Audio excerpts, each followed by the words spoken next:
এই হলো India Bhutan border. এখানে আধার কার্ড দেখিয়ে ভুটানে প্রবেশ করা যায়।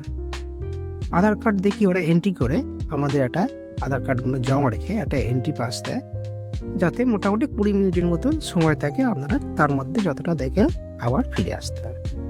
এই আমরা পাস নিয়ে আস্তে আস্তে হেঁটে যাচ্ছি। এখান দিয়ে দুটো রাস্তা ভাগ হয়ে গেছে। সোজা রাস্তাটা চলে গেছে শিব মন্দিরের, বাঁ দিকে চলে গেছে হ্যাঙ্গিং ব্রিজের দিকে।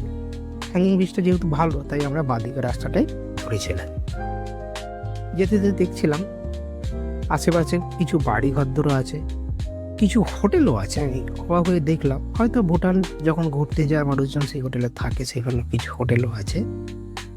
আর আশেপাশে চারিদিকে মদের দোকান প্রচুর। জানি না, হয়তো ঠান্ডা বলে সবাই মদ দোকান করে, সেই জন্যই দোকানটা বেশি চারিদিকে।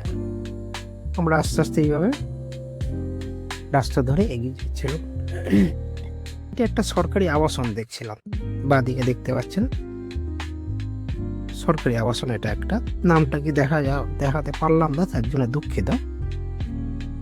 একটু বসে এগিয়ে যাচ্ছি আমরা হ্যাঙ্গিং ব্রিজের দিকে।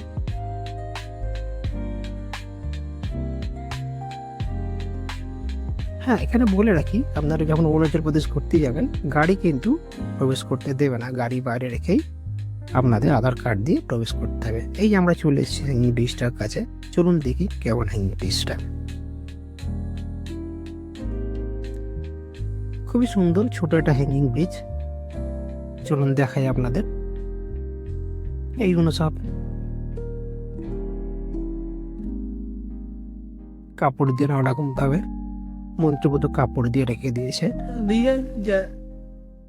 নিচ থেকে নিশ্চয়ই কোনো জলাশয় কিছু বয়ে যায়, হয়তো বর্ষার সময়, বা কোনো নদী টদী। আমার ঠিক জানা নেই, আপনারা যদি জানেন আমাকে কমেন্ট অবশ্যই জানাবেন।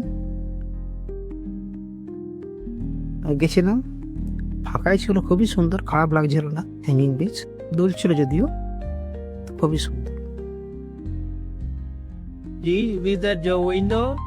এই যে জিনিসটা, ওই যে উপরে ওইদিকে ব্রিজটা দেখছেন, ওখান থেকে গাড়ি ঘোড়া পাস হয়। আরে